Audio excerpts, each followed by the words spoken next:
নমস্কার, শুভেন ডায়েরিতে আপনাদের স্বাগত। বুধবার প্রথমেই আপনাদের একটা ভালো খবর দিই। বাংলার ছেলে বিএসএফ এর জওয়ান পূর্ণকুমার সাউকে মুক্তি দিল পাকিস্তান। এই পূর্ণকুমার সাউ হঠাৎ করে 20 দিন আগে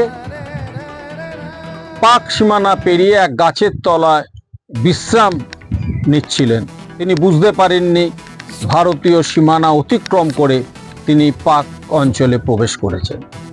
পাক রেঞ্জাররা পূর্ণকুমার সাউকে গ্রেপ্তার করে এবং পূর্ণকুমার সাউকে গ্রেপ্তার করার সঙ্গে সঙ্গে চিন্তিত হয়ে পড়েছিল ভারতীয় বিএসএফ এবং বঙ্গের মুখ্যমন্ত্রী মমতা বন্দ্যোপাধ্যায় এবং পূর্ণকুমার সাউয়ের পরিবার। একই সঙ্গে বিএসএফ কর্তৃপক্ষ আশ্বাস দিয়েছিলেন যত তাড়াতাড়ি সম্ভব পূর্ণকুমার সাউকে ফিরিয়ে নিয়ে আসা হবে পাকিস্তানের হাত থেকে। পূর্ণকুমার স্ত্রী নিজে দেখা করেছিলেন বিএসএফ এর ঊর্ধ্বতন কর্তৃপক্ষের সঙ্গে এবং পূর্ণকুমার সাউয়ের স্ত্রীকে বিএসএফ কর্তৃপক্ষ আশ্বাস দিয়েছিলেন তাকে যত তাড়াতাড়ি সম্ভব পাকিস্তানের হাত থেকে মুক্ত করে আনা হবে। শেষ পর্যন্ত বুধবার পূর্ণকুমার সাউকে মুক্তি দিল বা ছেড়ে দিল পাকিস্তান রেঞ্জাররা। আর এই পাকিস্তান রেঞ্জার পূর্ণকুমার সাউকে মুক্ত করার সঙ্গে সঙ্গে ভারতীয় সীমানায় ঢুকে পড়া এক পাক রেঞ্জারকে আগে গ্রেপ্তার করেছিল ভারত, তাকে এই দিন ছেড়ে দিল বর্ডার সিকিউরিটি ফোর্স। এইটা একটা ভালো খবর, কারণ ভারত পাকিস্তান যুদ্ধের আবহের মধ্যে পূর্ণকুমার সাউয়ের কি ভবিষ্যৎ তা নিয়ে একটা চিন্তা বাড়ছিল বাংলার মানুষের কাছে, পূর্ণকুমার সাউয়ের পরিবারের কাছে। শেষ পর্যন্ত পূর্ণকুমার সাউ মুক্তি পাওয়াতে খুশি হলো তার পরিবার এবং বাংলার মানুষ। এদিকে আইএমএফ $100 কোটি ঋণ পাকিস্তানকে মঞ্জুর করলো এবং তার দ্বিতীয় কিস্তিও বুধবার পাকিস্তানের ভাড়ারে জমা পড়ে গেল। এতে আবার প্রমাণ হলো পাকিস্তানের প্রতি আমেরিকার প্রীতির কথা। প্রথম থেকেই আমেরিকা নানা রকমভাবে ছল চাতুরি করে পাকিস্তানের পাশে থেকে একটা নাটক করছে। তারা যে পাকিস্তানের জঙ্গিদের মদদ দিচ্ছে এবং পাকিস্তানের কে মদদ দিচ্ছে, এই দিনের আইএমএফ ঋণটাই আবার প্রমাণ করে দিল। দেখুন, ইতিমধ্যে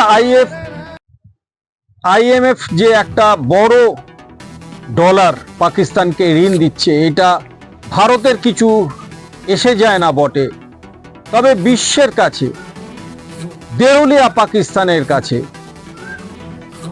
এই জঙ্গিদের মদদ দেওয়ার ক্ষেত্রে কিন্তু এই ঋণটা যে তারা কাজে লাগাবে না তার প্রমাণ কিন্তু নেই।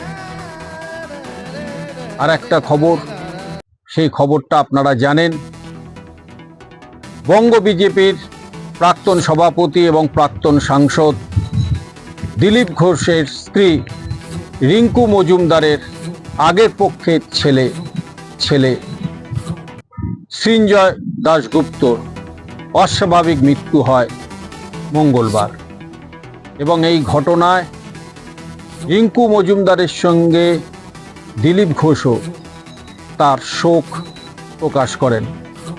দিলীপ ঘোষ বুধবার জানান, তরুণ সমাজ যেভাবে এই বিভিন্ন নেশার প্রতি আকৃষ্ট হচ্ছে সেটা কিন্তু একটা চিন্তার বিষয়।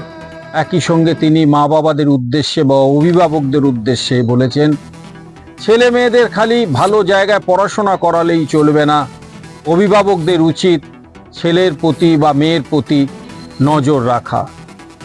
দিলীপ ঘোষ জানান, আমার পুত্র সুখ হয়নি বটে, কিন্তু পুত্র শোকের সাক্ষী থাকতে হলো আমাকে। এদিকে আপনারা জানেন আইপিএল এর যে ক্রীড়াসূচি আবার প্রকাশিত হয়েছে, তাতে এখনো পর্যন্ত জানা যাচ্ছে না যে ইডেনে শেষ পর্যন্ত প্লে অফ এবং ফাইনালটা হবে কিনা। কিন্তু একই সঙ্গে আপনাদের জানিয়ে রাখি, আবার সেই জয়পুরের মানসিং স্টেডিয়ামে বোমা মেরে উড়িয়ে দেওয়ার হুমকির মেল আসলো।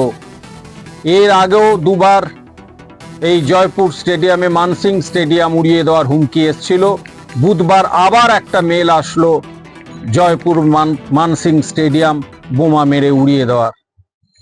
বিসিসিআই বা আইপিএল গভর্নিং কাউন্সিল বিভিন্ন জায়গায় তারা আইপিএল করতে প্রস্তুত থাকলেও বাংলা বুকে প্লে অফ এবং ফাইনাল হবে কিনা তা স্পষ্ট করে এদিনও এখনো পর্যন্ত জানাতে পারেনি বা পারছে না বা চেষ্টা করছে না।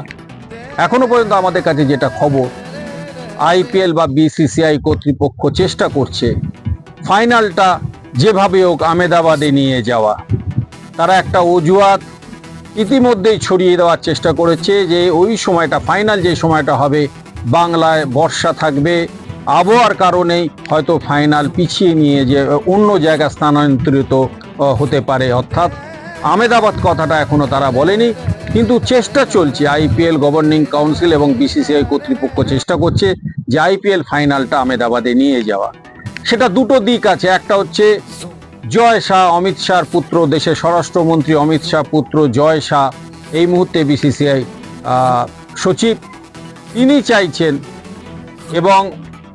চাইছেন জয় শাহ এবং বিসিসিআই কর্তৃপক্ষ চাইছেন যে আহমেদাবাদে এই ম্যাচটা নিয়ে গিয়ে পাকিস্তানকে একটা বার্তা দেওয়া, দেখো আইপিএল আমরা একটা মারকাটারি ক্রিকেট, দেশের 1 নম্বর বিনোদনমূলক ক্রিকেটের ফাইনাল এই আহমেদাবাদে 1 লাখ লোকের সামনে করছি, তোমাদের যদি ক্ষমতা থাকে রুখে দাঁড়াও। এটা একটা যেমন দিক, ঠিক তেমন একটা দিক রাজনীতির দিক, যে বাংলা থেকে ফাইনালটা, আইপিএলে ফাইনালটা তুলে নিয়ে গিয়ে আহমেদাবাদে করা, যেটা হচ্ছে রাজনৈতিক একটা লড়াইয়ের দাদাগিরি দেখানো। তবে সিএবি কর্তৃপক্ষ এখনো পর্যন্ত জানাচ্ছে যে তাদের কাছে এই মুহূর্তে পর্যন্ত কোনো খবর নেই যে বিসিসিআই বা আইপিএল গভর্নিং কাউন্সিল ইডেন থেকে ফাইনাল ম্যাচটা সরিয়ে নিয়ে যাওয়ার চেষ্টা করছেন। সিএবির সভাপতি স্নেহাশিস গাঙ্গুলি পরিষ্কার জানিয়ে দিয়েছেন যে ফাইনাল কলকাতায় হচ্ছে না, এরকম কোনো বার্তা কিন্তু বিসিসিআই বা আইপিএল গভর্নিং কাউন্সিল আমাদের কাছে এখনো পর্যন্ত দেয়নি। তাই আমরা ধরে নিচ্ছি সঠিক দিনেই ফাইনালটা ইডেনে হবে। যাই হোক, শেষ করছি শুভেন ডায়েরি। ভালো লাগলে সাবস্ক্রাইব করবেন, শেয়ার করবেন। নমস্কার।